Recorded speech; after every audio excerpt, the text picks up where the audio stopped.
how you guys doing? Welcome back to the DX Gamer Show and my Stardrive Let's Play for Friday, May 3rd, 2013. My name is OperationDx, and let's get episode 8 underway. We're going to start this one off by developing our advanced frigate, and this is going to be the backbone of our fleet against the Cordrazine Collective. At the very beginning of this episode, you've seen that I got the remnant technology unlocked, and we're not going to waste any time. We're going to get this thing building as soon as possible. This, of course, is going to be another energy-based ship, and it's going to require a truckload of energy to keep in operation, and that's why we're going to use the remnant reactors.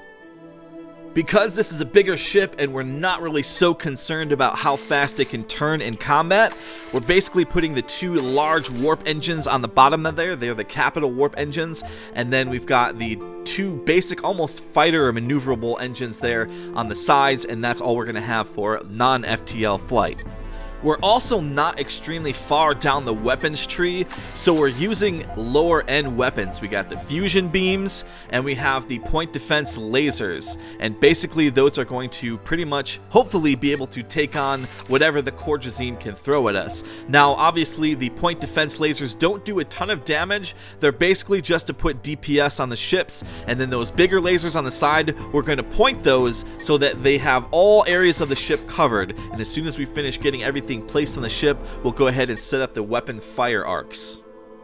In the smaller ship, such as the Corvette, we had everything forward facing, and that is, you know, pretty much okay for that type of ship because it can maneuver around pretty quickly. But in this, that would be a critical flaw, because in combat, you tend to get a lot of ships behind you, and if you can't put DPS on a target behind your ship, then you're just not going to be able to cut it.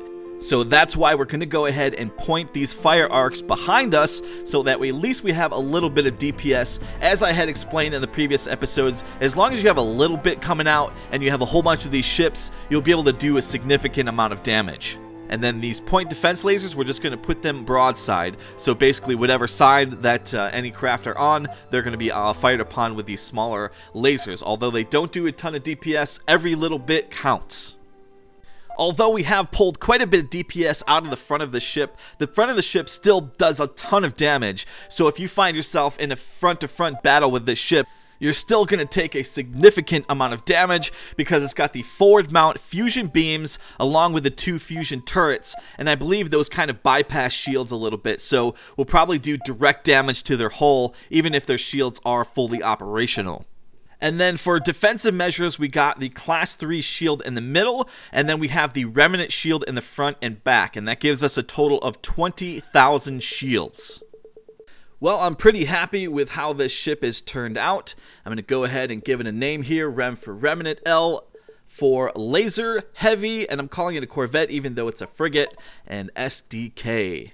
Now that we've got that knocked out of the way, we're going to go ahead and enter our research tree, and we're going to start heavily loading up our research. And pretty much this is all going to be based on doing production and getting our world specialized. So we got the biosphere, and then the mining technologies, and then the shipyards with the armor because it's super cheap, and then some farming technology to alleviate the farms to add more production, and then we need to get some more money so we can allow ourselves to have a bigger fleet. So we need to get that critical banking technology.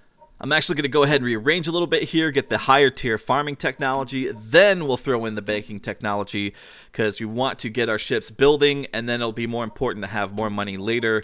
And then get the reaction drive stuff out. That basically lets us go faster in warp and faster in non-FTL.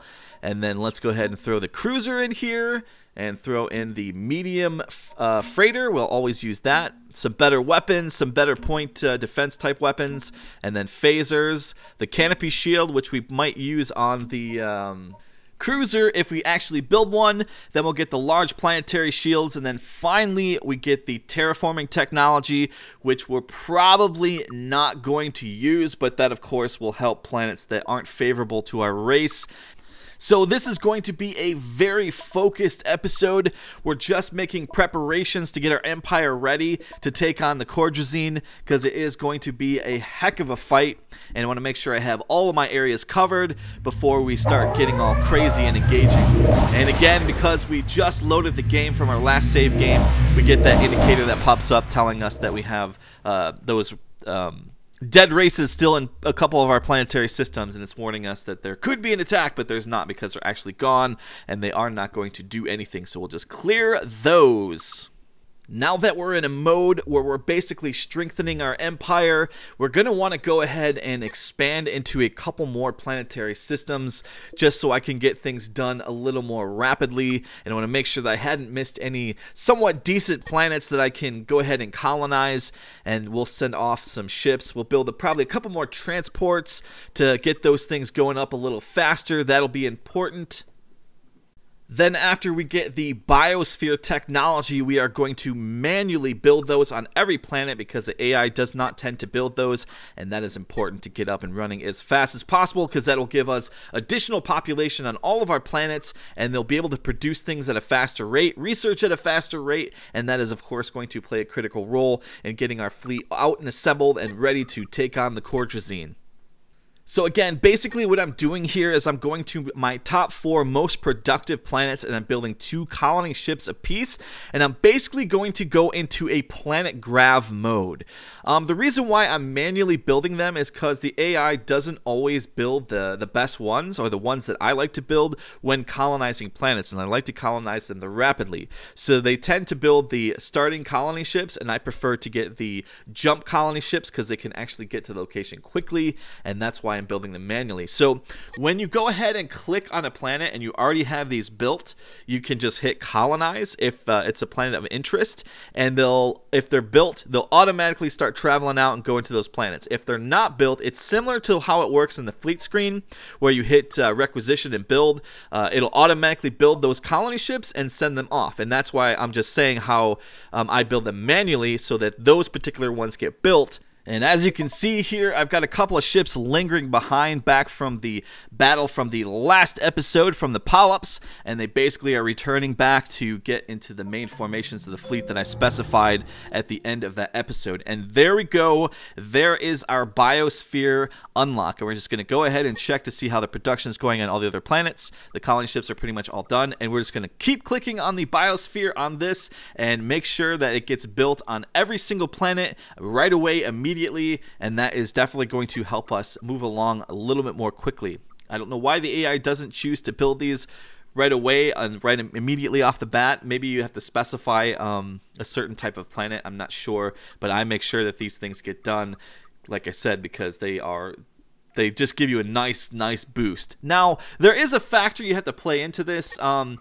This does cost maintenance, obviously, but it also balances out with the population. And of course, once I get that banking technology done, it's all going to be fixed. And we're already still making a good bit of money anyways, even though we're going to be building a large fleet very soon. We haven't started to build it yet because we have a little bit of housekeeping to do before we get anything going. So, I mean, the whole specialization thing is where this is playing a role, and that is pretty much what I'm focusing on exclusively at this moment. This is probably going to be the only episode in the later episodes that I'm doing here that doesn't actually have any combat in it.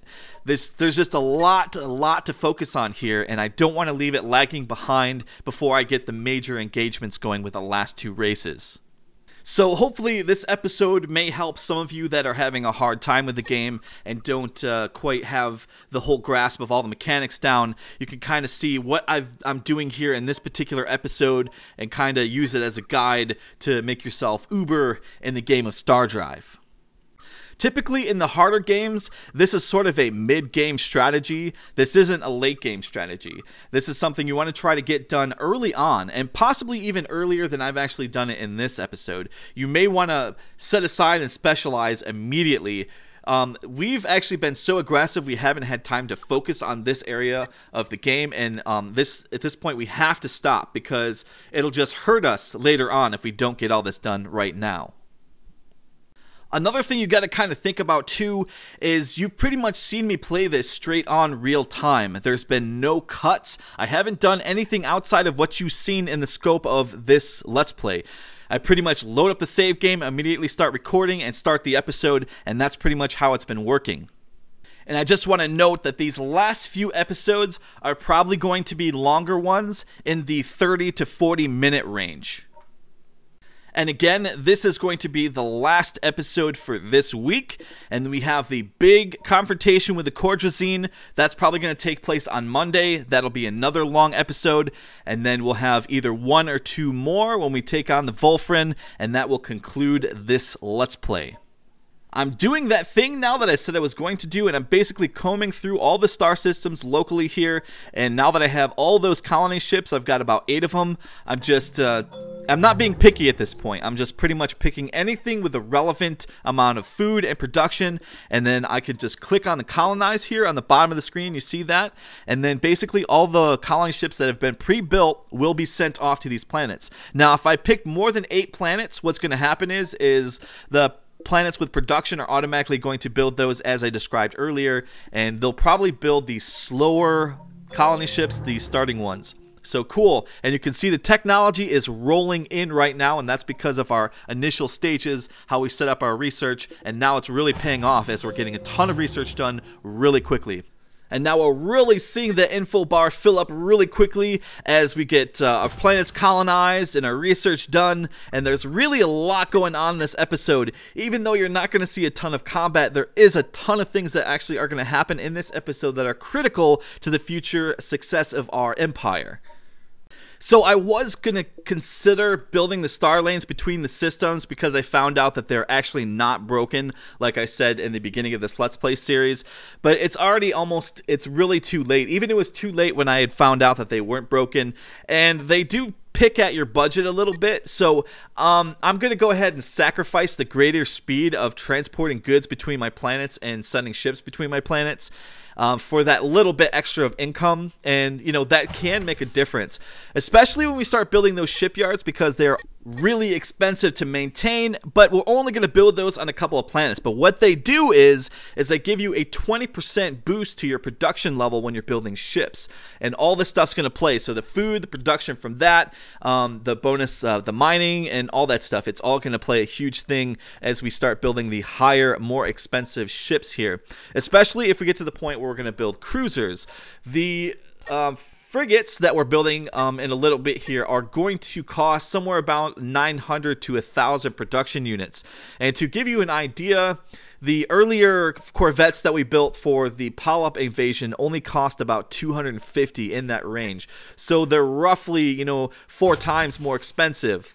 I really enjoy this particular stage of the game where lots of stuff is going on, and we're doing our planet grab and technologies are rolling in here, and it's just such a cool point. And what's funny is we're actually in real time. These technologies that are dropping down, this isn't sped up time, this is times 1 time. So these things are coming in that fast, which is crazy, and that's the benefit of doing that initial startup there with the research. You may have thought I was crazy going behind, not doing the whole weapons development thing, but this is the payoff for that.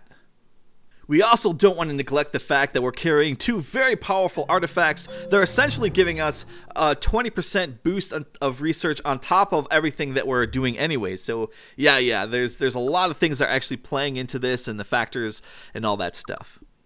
Because the rest of this episode is largely downtime and there's not going to be a lot of combat, I'm going to go ahead and accelerate this portion of the video with one of my music tracks, and then we'll meet at the end for our positioning on the Cordrazine Collective.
Sorry guys, I just had to accelerate that part. There was just a lot of downtime during this episode, and I went ahead and pushed that forward at about 600%, and you know, you got to see a lot of cool things going on there. And I'm going to highlight a couple of things that we did see there. We did notice that the Cordrazine Collective had some cruisers, and a whole lot of them. So that of course sparked me to build a bunch of my brand new advanced frigates. We went ahead and we specialized 4 of our planets towards industrial and the rest of them towards research. And of course here we're filling out our bomber group, and we're still using those early tech bombers because they're just so cheap to build. But that is pretty much it for our Friday episode, and the big battle is to come on Monday. I hope to see you guys there. Thanks for watching the DX Gamer Show on my Stardrive Let's Play. I'll see you guys later. Take care.